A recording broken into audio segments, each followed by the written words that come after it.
আসসালামু আলাইকুম, শুভ সন্ধ্যা। কেমন আছেন আপনারা সবাই?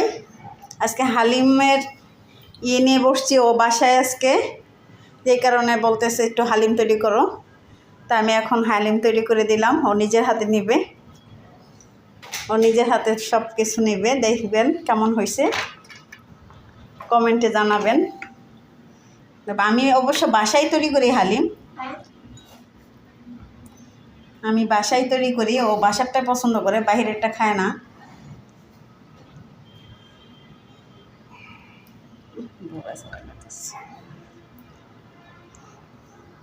ও নিজেরটা নিজে নিয়ে খাবে। আমি সব রেডি করে দিছি। নিজে বেরেস্তা, এই যে লেবু, কাঁচামরিচ, শসা, এই ধনিয়া পাতা, সব কিছু রেডি করে দিছি। এই যে হালিম। তা বলবেন কেমন হয়েছে। আচ্ছা ঠিক আছে, রাখি। আল্লাহ হাফেজ।